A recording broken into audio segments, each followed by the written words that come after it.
Hi, Sarah Philippi here with Reversing Breast Implant Illness, and we are back for step 2 in my 5-video series, the 5 steps to reversing breast implant illness. And actually, there will be a 6th video with some bonus tips for you. In step 1, we talked about opening drainage pathways, which is absolutely the very first step for working towards healing your body.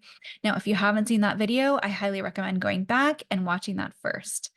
In step 2, we're going to deal with mold if it's necessary. And there is, a way that we determine whether it's necessary or not. Breast implants significantly impact how the immune system is functioning in a number of ways.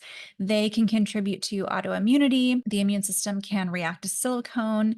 They can cause an overactive immune response, and they can also suppress the immune system. Okay. Chronic exposures to mold can also impact the immune system by lowering immunity enough to allow other problems to ensue, like unchecked candida overgrowth, SIBO, parasite infestation, reactivated viral replication, and other stealth pathogens like Borrelia, Babesia, and Bartonella, which are tick-borne illnesses, right? And of course, many others. Those aren't the only things. Mold is a multicellular fungus that forms thread-like structures called hyphae, and it produces a type of toxin called mycotoxins. These mycotoxins burden not just the immune system, but the drainage and detoxification pathways as well. Mycophenolic acid is a mycotoxin produced by penicillium, and it is so immunosuppressive that they have made a drug out of it called Cellcept, which is given to kidney transplant patients so that they don't react or reject the organ. That's how toxic these mycotoxins are and how immune suppressive they are.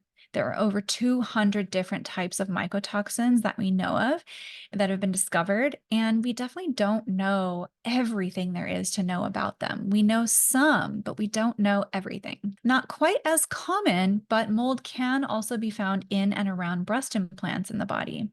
But we also want to know, where is it coming from? It didn't just appear in the breast implants one day. Where are you being exposed? Are you living in mold? Are you working in a moldy building? Is your car moldy? Or is it just a colonization in the body from a past exposure that we need to deal with? Either way, we need to know this information, because if we don't deal with mold properly as a second step, the rest of the detoxing and healing work will be a really uphill battle, and you'll just be spinning your wheels. I wanted to share with you some specific symptoms of mold exposure. Now, this is not an exhaustive list by any means, but these are just, a few things that you can think, about when considering whether mold might be a part of your picture. So things like fatigue and weakness, post-exertional malaise, so feeling really sleepy and tired and fatigued after you exert yourself, after exercise, or doing housework or running errands or doing, your daily activities. Memory problems, difficulties with concentration and executive function, and seizures. Difficulty holding urine and urinating frequently. And oftentimes kids who are potty trained will often revert back to start bedwetting again in the case of a mold exposure. Headaches, vertigo, lightheadedness, muscle cramps, joint pains, muscle aches and cramping, joint pains without inflammatory arthritis. So this isn't that condition, is just separate from that. Hypersensitivity to bright lights, blurred vision, burning or red eyes, tearing, a cough or asthma-like illness. And sometimes people may outgrow it when they leave the home and they think they're outgrowing it, but really they've left the environment where the mold existed that was causing the respiratory distress.